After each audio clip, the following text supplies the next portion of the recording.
Proof and Zanti, a podcast where we discuss how consumer behavior shapes our marketing plans. I'm Stacy. And I'm Sena. We're colleagues at Kantar and your hosts. On this podcast, we interview the most creative minds and innovative thinkers about the many impactful brands in the country and why people love them. We discuss what makes South Africans tick, why they do the things they do, and what those things are. Most importantly, through our discussions, we offer practical advice for how to build a brand of tomorrow. In our last episode, we spoke a lot about advertising on offline channels, specifically TV. Our research shows that people are spending more and more time online and obviously on social media. So today, we're going to be chatting about creating effective digital campaigns. Yes, Stacey, because we know that people don't see advertising online because this is where they go to be entertained. In fact, our media reaction study shows that South Africans are least receptive to being spoken to by brands on digital channels like social media, online video, and other streaming services. So the question is, how do brands get their digital marketing right? Isn't that the question? So for today's episode, we have invited an entrepreneur who has 15 years experience in digital marketing. He is the founder and chief creative officer of Retroviral, a creative comms agency that's made more brands go viral globally than any other agency in Africa.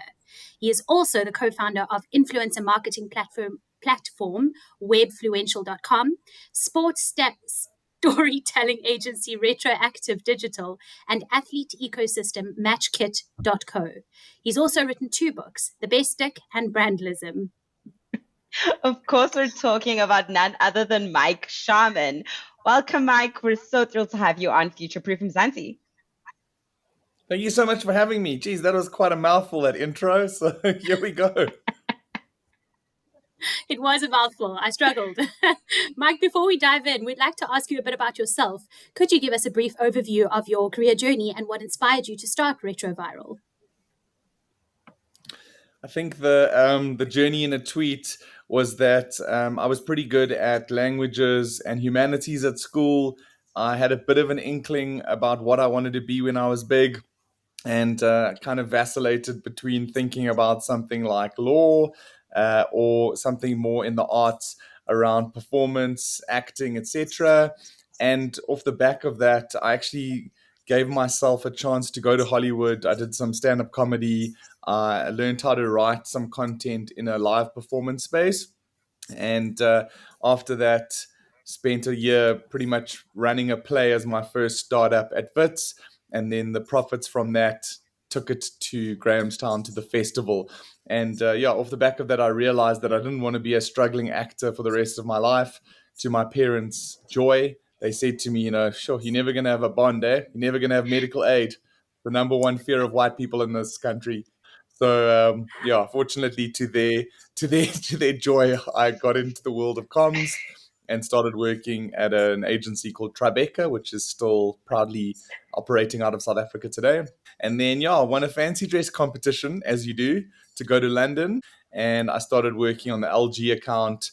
And LG was the sponsor of Fulham at the time. So I used to spend a lot of time at Craven Cottage, at the Emirates, and even at the Birmingham Arena, taking journalists to rock and roll concerts. So that was kind of where my experience in traditional comms, in PR, and leveraging guerrilla tactics and opportunities to generate headlines for your brands was where I got really excited, and spending my commute on the tube, obsessing over analytics, over tweets, over Facebook posts and influencers. Eventually came back in South Africa in 2010 at the start of the Football World Cup, and launched Retroviral as almost like a hybrid between digital PR and activation, because I had this view that the more digitally savvy we become, the more we crave human interaction, and that there's almost like this holy trinity of marketing between digital PR and activation. We generate branded content, we run social media channels for brands, we listen to trends, very much like the Kantar world. We listen, we analyze, we just put an ear to the ground to see what's happening. And then we like to move at the speed of culture. And we're not doctors without borders. So our job is to entertain people. And we try not to get caught up in the seriousness of life, because I'm a big child and that would be too boring. I could most definitely hear you are a big child. That was a very colorful and dramatic career journey that you followed there. Thanks, Mike. Um, we at Cantor, we recently unveiled our 2024 Mzansi Barometer, which is an annual study that Cantor runs locally to understand how South Africans are responding to micro and macro challenges, everything from their finances to how they shop to how they interact with media. And of course, as you can imagine, we've seen an explosion in the way that people are interacting with media on social media online today across all the different platforms. But that wasn't the case necessarily 14 years ago, which is when you started Retroviral. So was it a struggle back then to convince brands that online was where they needed to be? Yeah, I mean, I think that in 2010, when Twitter as a tactic was a bit of an anomaly, I think that we tended to really put our money where our mouths were and to almost use our own channels and our own experimentation as opportunities to showcase what is possible. So for me, 2010 was a pretty wild year. I mean, everything from starting a business to being armed, robbed, and tied up in my house a few days later, to then having my car stolen a couple months later. But on the flip side of that, I was able to win a fancy dress competition to India. I won a trip to Vegas through a Speedo Daredevil run competition where we had to promote testicular cancer awareness for men. And then I ended up breaking into radio shows and on TV shows to get the word of mouth out there around having to go for PSA tests. And I wrote a blog post around why I wasn't giving up on South Africa and why it's an incredible place. So many of those musings ended up going viral, and people used that as like an icebreaker when we would meet. So I would specifically use my own channels to say, this is what is possible when you go online. Because, there used to be this whole thing about 6 or 7 degrees of separation in terms of like anybody on the planet. And then with the proliferation of things like Facebook, now there's like one or two, I think it's 1.67% or 1.67 degrees of separation between you and any other human being on the planet.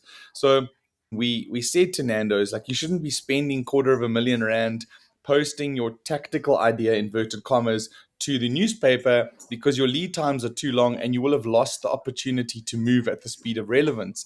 By putting your posters and your content into the social space, you are real time, you are relevant, and you are on the tips of tongues of your consumer. And that was a seismic shift in their thinking that one, they could spend less, they could be smarter, and they could leverage like this word of mouth spread through peer to peer channels. And I think that was where just pitching ideas and then showing the success and the upside like led to the results where every time we backed ourselves and leveraged our network of opportunities, both from your traditional journalist space and your inverted commas at the time new media influencer space. We were leveraging retro channels of influence because journalists were your ultimate influencers, that they could talk from one to many. And then obviously as we evolve, the influencer space in social context is the thing that allows you to connect the dots and drive your social collateral through your various touch points. And then every time you deliver a result with upside that has both an awareness and an impact, i.e., sales, downloads, putting people into the top of your CRM funnel, like just showcasing that. I've always been very mindful of overselling something that I can't deliver on. And I think that's what led us to create our credibility.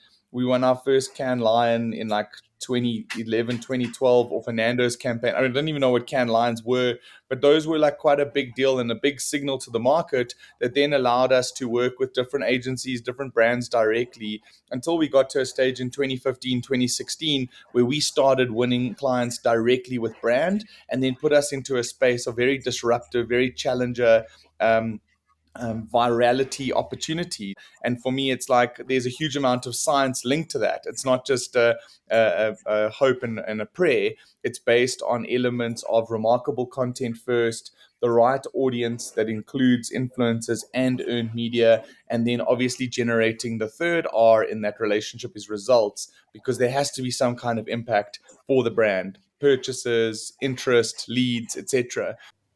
Amazing. So you have a very strong PR background, and your agency is rooted obviously in getting good media coverage. But can you tell us about why getting earned publicity is so important for the success of campaigns?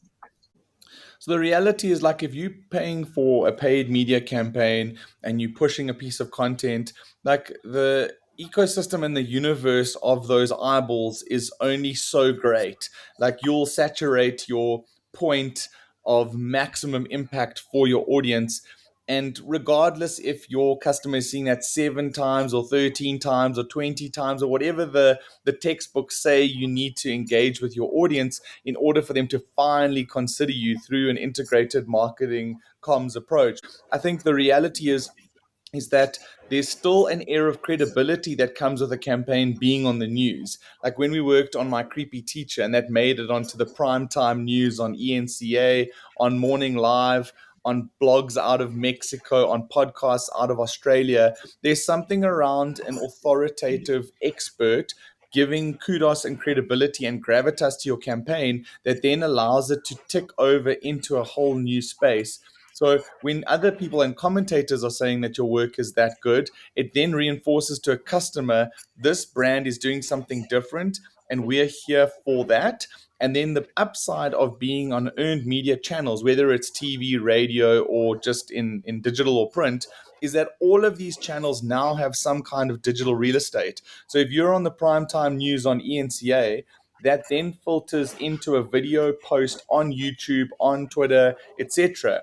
And what that does, linking back to their website, it then gives you powerful backlinks that then makes your brand more valuable at an organic SEO place that most of your SEO agencies can't even pay for. Whereas your interview about your remarkable piece of content, that's got a greater choice. So that when people start searching, then obviously it climbs higher up the ranking. And you're in the space where you are fighting all marketing wars on all fronts.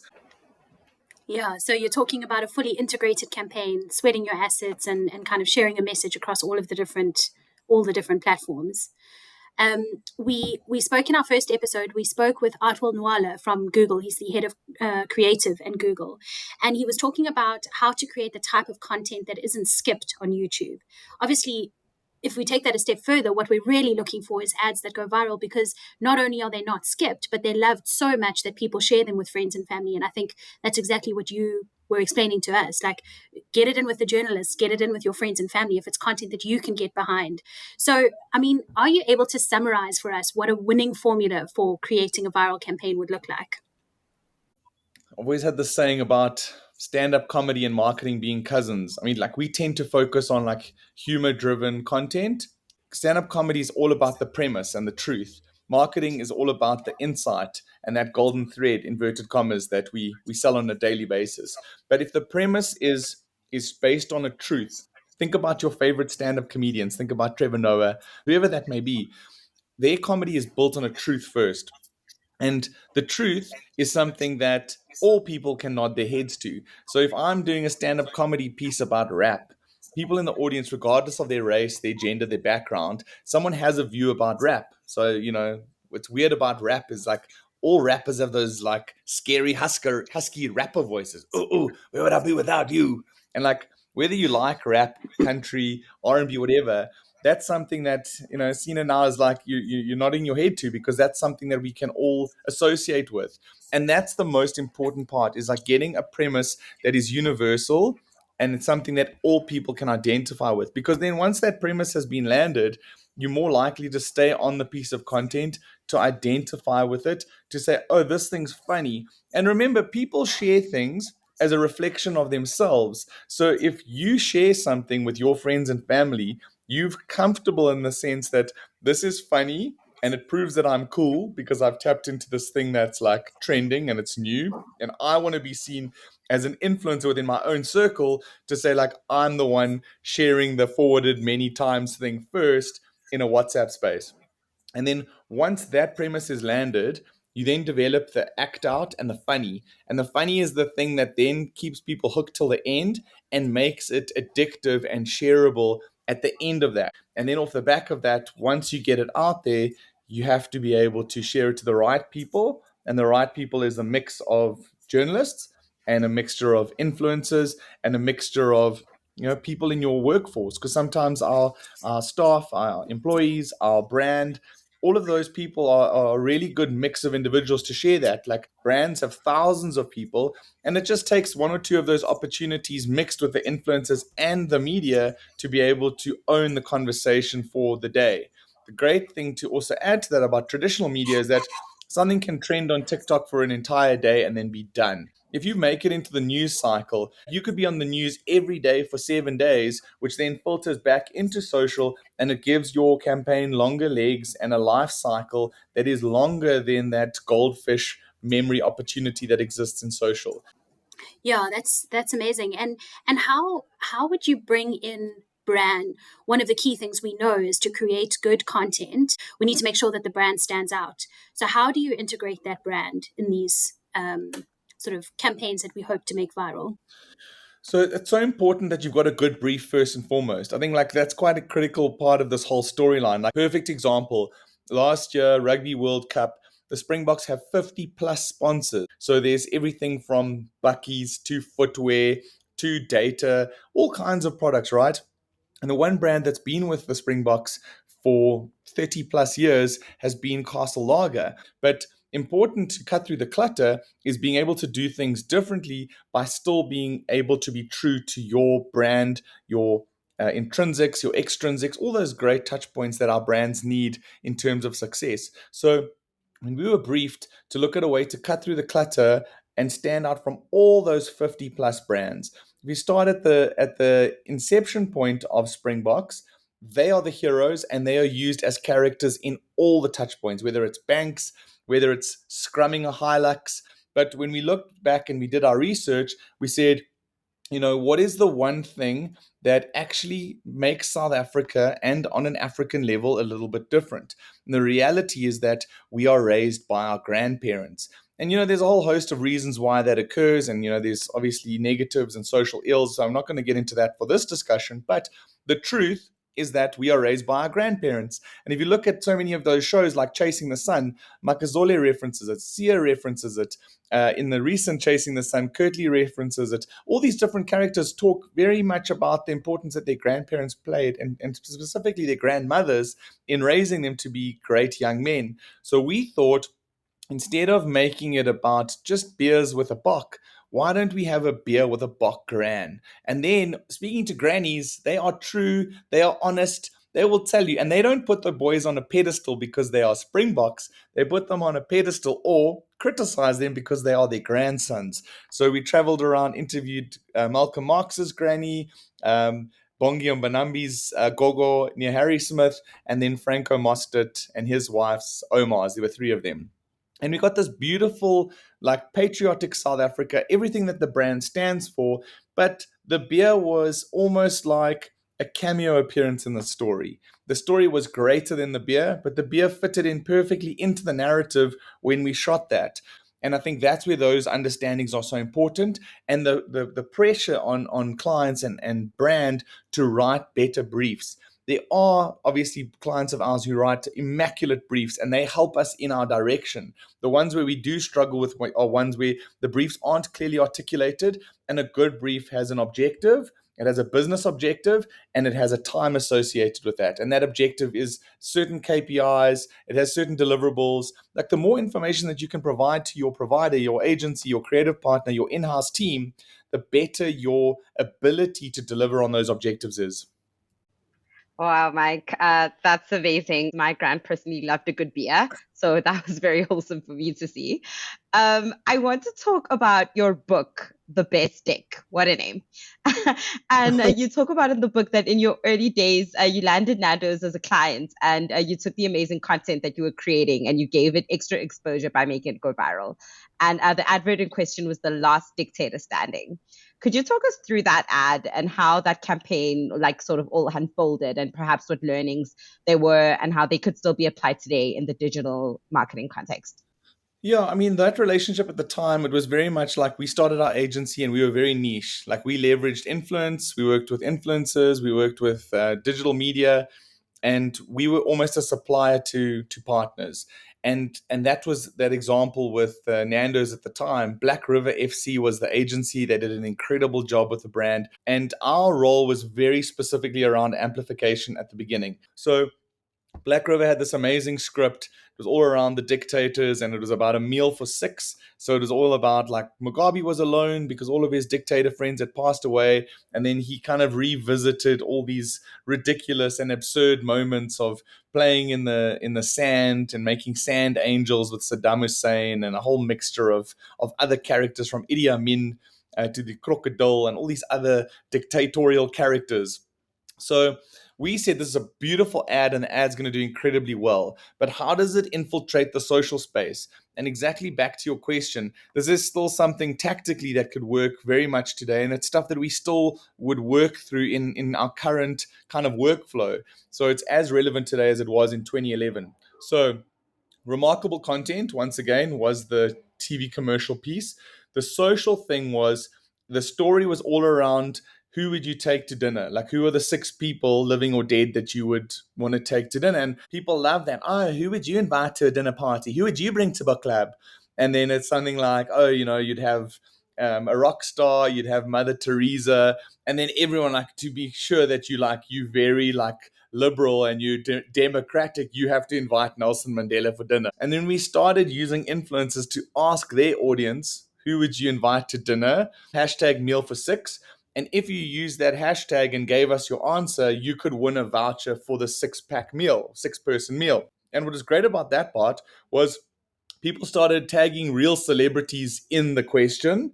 And then we took it a step further and we did direct marketing packs to influential media and influencers. And we used the Mugabe from the TV commercial to go and deliver with a whole bunch of bodyguards to people. They would crack the seal open. Inside, it would talk about the campaign, what the mechanics were. And here's a link to the video for you to post first as a global exclusive. So the mixture of the influencer play, people posting links to the commercial on their blogs and websites, and the social game of who would you take to dinner, living or dead, it then generated all these references to hashtag meal for six. And what was so great, the Nando's network with your expats and the popularity of the brand in the UK, in Australasia. So you were getting celebrities that both locally and internationally who were being tagged. And one of the first major international celebrities to tweet about the campaign was Stephen Fry. So he was like, oh, that's an interesting way to sell chicken. Then he linked to the video. And then as soon as Stephen Fry linked into that, it started getting shares on UK sites. And then your more conservative media in the UK, they latched onto a comment that Mugabe had made like a week or two about homosexuals in the UK. So suddenly, like, your right-wing press were like, oh, the homosexual hater has gone and been dragged with this new TV commercial. And then suddenly, like, it just created this whole, like, extra jet stream of extra talkability. And, like, I always joke and I say it's the viral gods shining down on us. There'll always be some, like, knock-on effect or something like that Mugabe example, but we see it every time these sorts of things break, because we are considering so many influencer points and so many media points. Inevitably, someone will have some link to a content piece or a creator or the protagonist of that film to then give it more legs. Mike, I must say, I'm like struggling to get through this interview because you're so hilarious. So clearly, the stand-up background is shining throughout this entire interview. But I must say that relevance is something in everything that you just described in your answer, and keeping your finger on the like vibe of pop culture is so remarkable, which leads me into my next question. Which is newsjacking. So you're clearly particularly good at that. And one example I can think of is the 60/60 Swindler campaign that you did for Checkers. You did a spoof of that, and it was obviously on the back of the hugely popular Tinder Swindler documentary. What were the different elements in this campaign, and how did you bring it all together? So yes, I think that there's like multiple touch points on that. So the one thing that I learned about Black River at the time was, like, they were quite an anomaly because they had such a diverse team. And that's something that I always wanted to emulate and build at Retroviral. Like, I wanted us to have all different South Africans represented, because I think you have the opportunity to then have different views, different backgrounds. People are watching different shows. I'm not watching the same shows as a young Black, Xhosa, female. So we have a WhatsApp group for the team where we'll bounce ideas. Hey guys, is this mainstream enough of an idea? Is it too much like Nuduk, Cape Town? Like, where are we sitting with this thing? So by able to have that transparency and that trust and the freedom to be able to throw an idea or ask people in your team, you get a really good feedback loop, and something that's raw. It'll be like, no, that's actually offensive, you can't put that out, which not enough brands have. Not enough of them have a filter to say like, hey, we made this thing, like, with the Tresemme hair debacle, and we see it so often in South Africa. There's almost like this layer of obliviousness, and sometimes it's not even about race. Sometimes it's just around affluence or people's perspective being a little bit disconnected from the man and woman on the street. And what's been really great about working with Checkers over the years is like also how open and how honest their communication is as a team. So from their perspective with their grocery app, they have these missions. So they like tap into pop culture when something's happening and they create a mission. And this is the best part about this story, is that she was an intern at the time. Like now she's kind of climbed through the ranks of 60/60, but her name is Nasipi Wase, and she put out the recommendation to Checkers saying like, guys, why don't we create a don't get swindled mission? So then I screen grabbed the missions and then I posted it onto Twitter and posted it onto LinkedIn. And at that time, it started catching a little bit of wildfire. It started trending on Twitter, this whole conversation around the Tinder swindler. The next morning, Anelia was talking about it on 947. And my tweet and my LinkedIn post, collectively, I think I had 100,000 impressions in an afternoon. So then we said to 60/60, look how mainstream this thing is going. The people in the office on our WhatsApp group, we all down, we all different cultures and backgrounds. Everyone knows what Tinder swindler is with our sample of 20. We jumped on a call. It was like 10 in the morning, old school conference call, throwing ideas around. Glenn and I obviously work together very closely from Creepy Teacher. He's got a production company called Panther Punch. The comedian backgrounds, we bounce things off WhatsApps and voice notes. And then Glenn looks a little bit like the Tinder swindler. I was like, perfect. He's amazing. And then we ended up saying like, cool, we've got a script. Can we roll with it? That was like 11, 12 in the afternoon. We had a budget signed off 2 hours later. We were shooting it that night. The client had a first draft that night by end of day. First thing in the morning, we had tweaks, and the thing was live at like 9 or 10 o'clock on the Friday. So we talk about moving at the speed of relevance and moving at the speed of culture, but it's so important that when you've got the trust and you've got the conviction, you got to roll with it, because there's an opportunity that you'll miss it. And you saw a few other brands, like they came to the party, but they were too late and they were a little bit lame. So like when we believe in something, we make sure that we've got the guardrails. This is not offending, because we back ourselves so much based on previous success and credibility. Like we go in there with an advantage because that team of people has like all given their thoughts on like, this is not going to be offensive, it's going to be funny. We tend to mitigate a lot of those risks because of how much thought process in that structure goes through the channel of creation. Sure. That's that's amazing that you could move that quickly, that you and your clients could move so quickly, is as you say, at the speed of culture. That is really cool. And I guess you mentioned a couple of social platforms there. I don't know if this is the same thing as asking you to pick your favorite child, but what would be your favorite social platform? I think it's all at different times, and I think we'll continue to see the rise and fall, chaos and destruction of different ones. But right now, we're getting the best ROI from TikTok. You're getting a lot more organic spread. You're getting a lot better return on investment in terms of every rand invested in the platform. And then we also, once again, we cross-pollinate that. So put it onto TikTok, put it onto YouTube. You then send the YouTube link with the press release to the media. They tend to embed the YouTube link because it's easier to embed the YouTube link on their sites. You then get better organic search.